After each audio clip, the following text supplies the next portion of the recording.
Success ഫയലിലേക്ക് സ്വാഗതം. നമ്മൾ ഇന്നത്തെ ക്ലാസ്സിൽ നോക്കാൻ പോകുന്നത് SSCRT പാഠപുസ്തകം 7ാം സ്റ്റാൻഡേർഡിലെ 5ാമത്തെ ചാപ്റ്റർ, സോഷ്യൽ സയൻസിലെ 5ാമത്തെ ചാപ്റ്റർ ആണ് നമ്മുടെ ഭൂമി എന്നത്. ഈ ഒരു അധ്യായമാണ് നമ്മൾ ഇന്നത്തെ ക്ലാസ്സിൽ നോക്കാൻ പോകുന്നത്.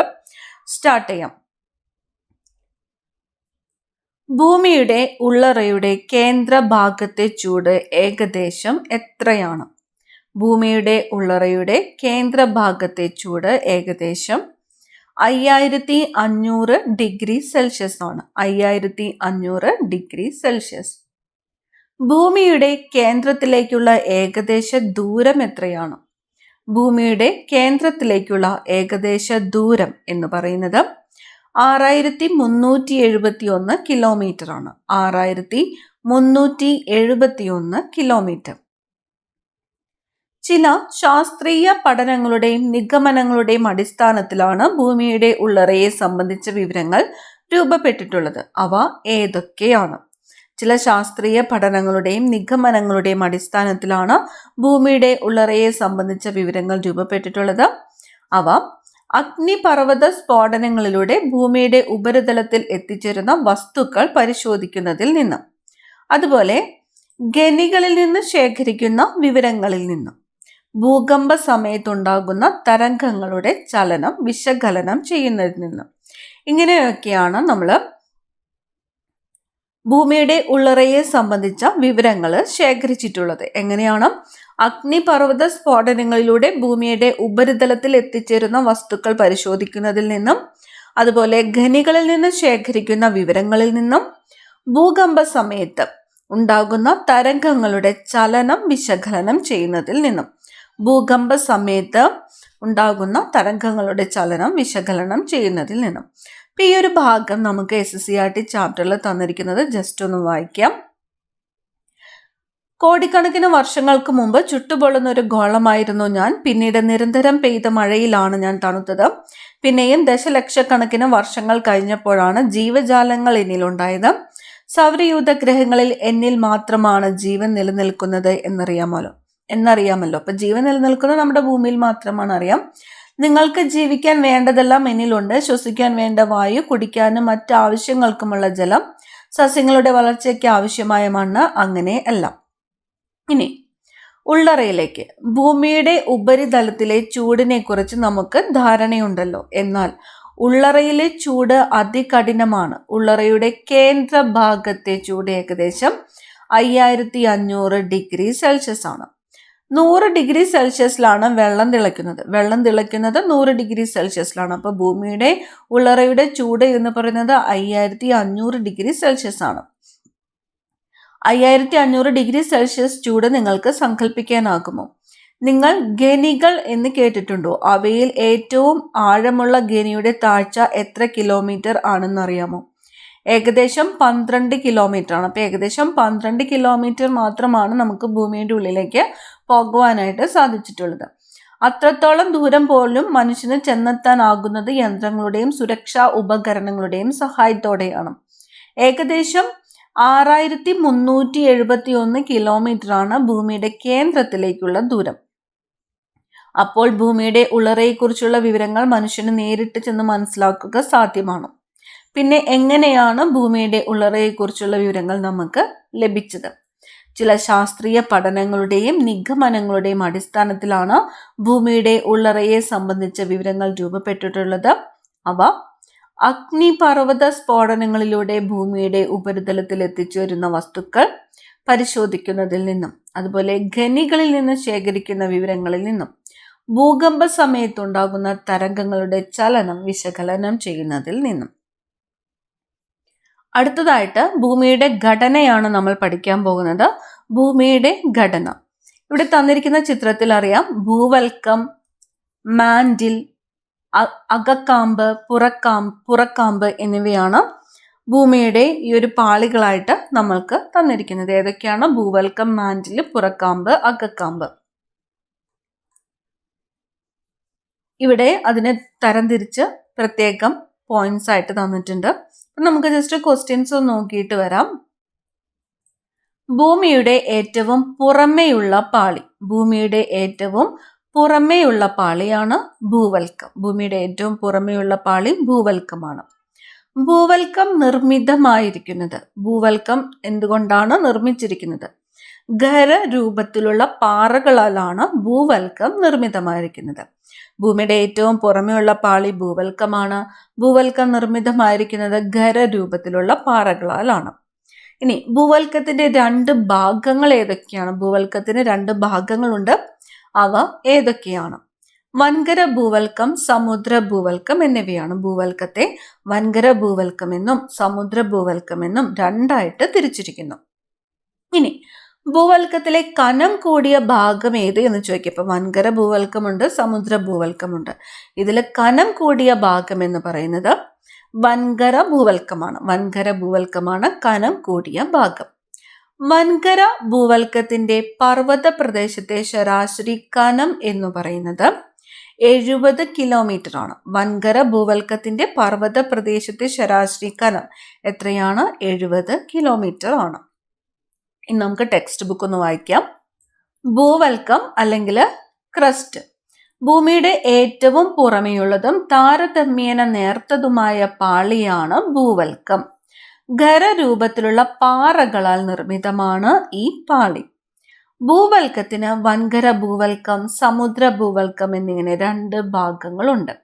വൻകര ഭൂവൽക്കത്തിനാണ് കനം കൂടുതൽ. ശരാശരി കനം 30 കിലോമീറ്ററോളം വരും. അപ്പൊ വൻകര ഭൂവൽക്കത്തിന്റെ ശരാശരി കനം എത്രയാണെന്ന് ചോദിച്ചാൽ 30 കിലോമീറ്റർ ആണ്. വൻകര ഭൂവൽക്കത്തിന് പർവ്വത പ്രദേശത്തെ ഏകദേശം 70 കിലോമീറ്റർ കനമുണ്ട്. എന്നാൽ സമുദ്ര ഭൂവൽക്കത്തിന്റെ ശരാശരി 5 കിലോമീറ്റർ ആണ് കനം. അപ്പം വൻകര ഭൂവൽക്കത്തിന്റെ ശരാശരി കനം എത്രയെന്ന് ചോദിച്ചാൽ 30 കിലോമീറ്റർ ആണ്. വൻകര ഭൂവൽക്കത്തിന് പർവ്വത പ്രദേശത്തെ ഏകദേശം കനം എന്ന് ചോദിച്ചാൽ 70 കിലോമീറ്റർ ആണ്. സമുദ്ര ഭൂവൽക്കത്തിന്റെ ശരാശരി കനം എന്ന് ചോദിച്ചാൽ 5 കിലോമീറ്റർ ആണ്. ഭൂവൽക്കത്തിലെ കനം കൂടിയ ഭാഗം വൻകര ഭൂവൽക്കമാണ്. വൻകര ഭൂവൽക്കത്തിന്റെ പർവ്വത പ്രദേശത്തെ ശരാശരി കനം 70 കിലോമീറ്റർ ആണ്. ഇനി അടുത്ത നമ്മൾ നോക്കാൻ പോകുന്നത് മാന്റിലാണ്. ഭൂവൽക്കത്തിന് താഴെയുള്ള ഭാഗം. ഭൂവൽക്കത്തിന് താഴെയുള്ള ഭാഗമാണ് മാന്റിൽ. ഭൂവൽക്കവും മാന്റിലിന്റെ ഉപരിഭാഗവും ചേർന്നുള്ള ഭാഗം അറിയപ്പെടുന്നത്. ഭൂവൽക്കം അതിനോട് ചേർന്നുള്ള മാന്റിലിന്റെ ഉപരിഭാഗവും അറിയപ്പെടുന്നതാണ് ശിലാമണ്ഡലം അഥവാ ലിത്തോസ്ഫിയർ എന്നത്. ഭൂവൽക്കവും മാന്റിലിന്റെ ഉപരിഭാഗവും ചേർന്നുള്ള ഭാഗമാണ് ശിലാമണ്ഡലം അഥവാ ലിത്തോസ്ഫിയർ. ശിലാമണ്ഡലത്തിന് താഴെയായിട്ട് ശിലാപദാർത്ഥങ്ങൾ ഉരുകി അർദ്ധദ്രവാവസ്ഥയിൽ കാണപ്പെടുന്ന ഭാഗമാണ് അസ്തനോസ്ഫിയർ. അപ്പൊ ശിലാമണ്ഡലത്തിന് താഴെയായിട്ട് ശിലാപദാർത്ഥങ്ങൾ ഉരുകി അർദ്ധദ്രവാവസ്ഥയിൽ കാണപ്പെടുന്ന ഭാഗമാണ് അസ്തനോസ്ഫിയർ. നമുക്ക് മാന്റിൽ ഒന്ന് നോക്കാം. ഭൂവൽക്കത്തിന് താഴെയുള്ള ഭാഗമാണ് മാന്റിൽ. താരതമ്യേന കനമുള്ള ഭാഗമാണിത്. ഇത് ഏകദേശം 2900 കിലോമീറ്റർ വരെ വ്യാപിച്ചു കിടക്കുന്നു. അപ്പം മാന്റിൽ വ്യാപിച്ചു കിടക്കുന്നത് എത്ര പ്രദേശമാണ്? 2900 കിലോമീറ്റർ വരെയാണ് മാന്റില് വ്യാപിച്ചു കിടക്കുന്നത്. ഭൂവൽക്കവും മാന്റിലിന്റെ ഉപരിഭാഗവും ചേർന്നുള്ള ഭാഗത്തെയാണ് ശിലാമണ്ഡലം അഥവാ ലിത്തോസ്ഫിയർ എന്ന് വിളിക്കുന്നത്. ശിലാമണ്ഡലത്തിന് താഴെയായി ശിലാപദാർത്ഥങ്ങൾ ഉരുകി മാഗ്മാവസ്ഥയിൽ അർദ്ധദ്രവാവസ്ഥയിൽ കാണപ്പെടുന്ന ഭാഗമാണ് അസ്തനോസ്ഫിയർ. എന്നാൽ അസ്തനോസ്ഫിയറിന് താഴെയുള്ള ഭാഗം ഖരാവസ്ഥയിലാണ്. ഭൂവൽക്കത്തിന് താഴെയുള്ള ഭാഗമാണ് മാന്റിൽ. ഭൂവൽക്കവും മാന്റിലിന്റെ ഉപരിഭാഗവും ചേർന്നുള്ള ഭാഗം അറിയപ്പെടുന്നതാണ് ശിലാമണ്ഡലം അഥവാ ലിത്തോസ്ഫിയർ എന്നത്.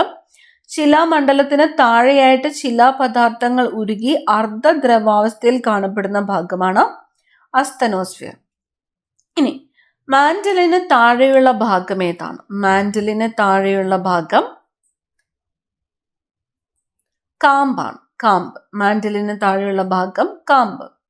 കാമ്പിന്റെ 2 ഭാഗങ്ങൾ. കാമ്പ് 2 ഭാഗങ്ങളുണ്ട്. അവ അകക്കാമ്പ്, പുറക്കാമ്പ് എന്നിവയാണ്. അകക്കാമ്പ്, പുറക്കാമ്പ് എന്നിവ. ഇനി കാമ്പിന്റെ ദ്രവാവസ്ഥയിലുള്ള ഭാഗം ഏതാണ്? കാമ്പിന്റെ ദ്രവാവസ്ഥയിലുള്ള ഭാഗമാണ് പുറക്കാമ്പ്. കാമ്പിന്റെ ഖരാവസ്ഥയിലുള്ള ഭാഗമാണ് അകക്കാമ്പ്. അകക്കാമ്പിലെ ഏകദേശ ചൂട് എന്ന് പറയുന്നത് 5500 ഡിഗ്രി സെൽഷ്യസ് ആണ്. 5500 ഡിഗ്രി സെൽഷ്യസ്. കാമ്പ് അറിയപ്പെടുന്ന മറ്റൊരു പേരാണ് നിഫെ എന്നത്. കാമ്പ് അറിയപ്പെടുന്ന മറ്റൊരു പേരാണ് നിഫെ.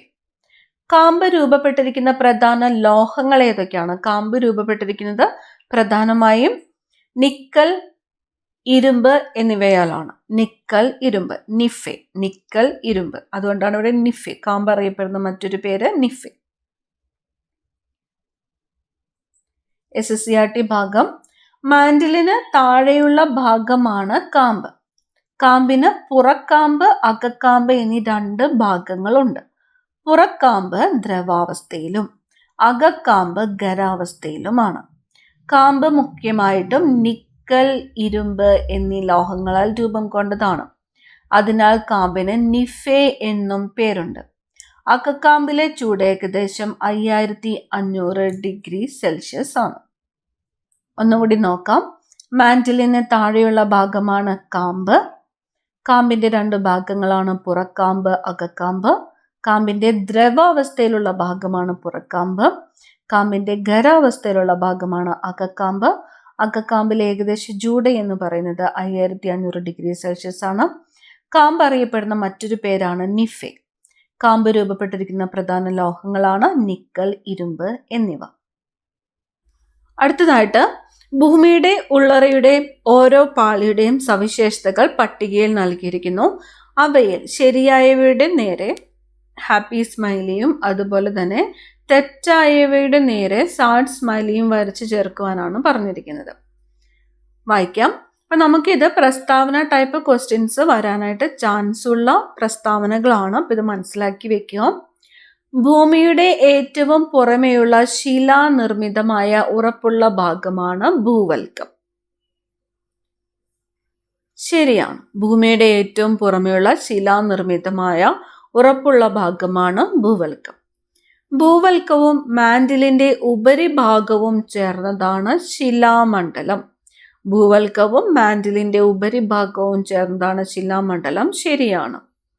ശിലാപദാർത്ഥങ്ങൾ അഥവാ മാഗ്മ ഉരുകി അർദ്ധദ്രവാവസ്ഥയിൽ കാണപ്പെടുന്ന ഭാഗമാണ് അസ്തനോസ്ഫിയർ.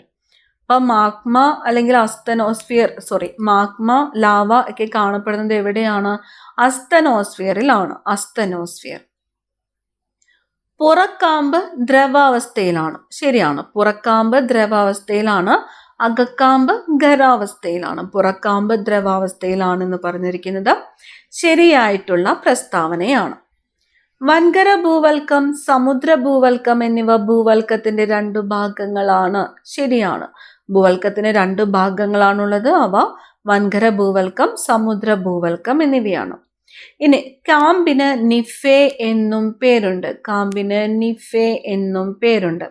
നമ്മൾ നേരത്തെ പഠിച്ചതാണ്. കാമ്പിന് നിഫെ എന്നും പേരുണ്ട്. ശരിയാണ്. കാമ്പ് രൂപപ്പെട്ടിരിക്കുന്ന പ്രധാനപ്പെട്ട ലോഹങ്ങൾ ഏതൊക്കെയാണ്? നിക്കലും ഇരുമ്പുമാണ്. നിക്കലും ഇരുമ്പും. കാമ്പ് അപ്പോൾ എങ്ങനെ അറിയപ്പെടുന്നു? നിഫെ എന്നും അറിയപ്പെടുന്നു. അപ്പൊ ഈ പ്രസ്താവനയും ശരിയാണ്. ഒന്നും കൂടി നോക്കാം. ഭൂമിയുടെ ഏറ്റവും പുറമെയുള്ള ശിലാനിർമ്മിതമായി ഉറപ്പുള്ള ഭാഗം ഭൂവൽക്കമാണ്. ശരിയാണ്. ഭൂവൽക്കവും മാൻഡിലിന്റെ ഉപരിഭാഗവും ചേർന്നതാണ് ശിലാമണ്ഡലം. ശിലാമണ്ഡലം അഥവാ എന്താണ്? ലിത്തോസ്ഫിയർ. ശരിയാണ്. ശിലാപദാർത്ഥങ്ങൾ ഉരുകി അർദ്ധദ്രവാവസ്ഥയിൽ കാണപ്പെടുന്ന ഭാഗമാണ് അസ്തനോസ്ഫിയർ. അസ്തനോസ്ഫിയറിലാണ് ലാവ അല്ലെങ്കിൽ മാഗ്മ ഒക്കെ കാണപ്പെടുന്നത്. പുറക്കാമ്പ് ദ്രവാവസ്ഥയിലാണ്. ശരിയാണ്. അകക്കാമ്പ് ഖരാവസ്ഥയിലാണ്. വൻകര ഭൂവൽക്കം, സമുദ്ര ഭൂവൽക്കം എന്നിവ ഭൂവൽക്കത്തിന്റെ 2 ഭാഗങ്ങളാണ്. ശരിയാണ്. കാമ്പിന് നിഫെ എന്നും പേരുണ്ട്. ശരിയാണ്. കാമ്പ് നിർമ്മിതമായിരിക്കുന്ന ലോഹങ്ങൾ ഏതൊക്കെയാണ്? നിക്കലും ഇരുമ്പുമാണ്. അടുത്തതായിട്ട് നമുക്ക് ഈ ചാപ്റ്ററിൽ പഠിക്കാനുള്ളത് അന്തരീക്ഷ വാതകങ്ങളെ കുറിച്ചും അതുപോലെ തന്നെ അന്തരീക്ഷത്തിന്റെ ഘടനയെ കുറിച്ചുമാണ്. ഈ ഒരു ഭാഗം നമ്മൾ അടുത്ത ക്ലാസ്സിൽ കണ്ടിന്യൂ ചെയ്യുന്നതായിരിക്കും. നമുക്ക് അടുത്ത ക്ലാസ്സിൽ കാണാം. താങ്ക്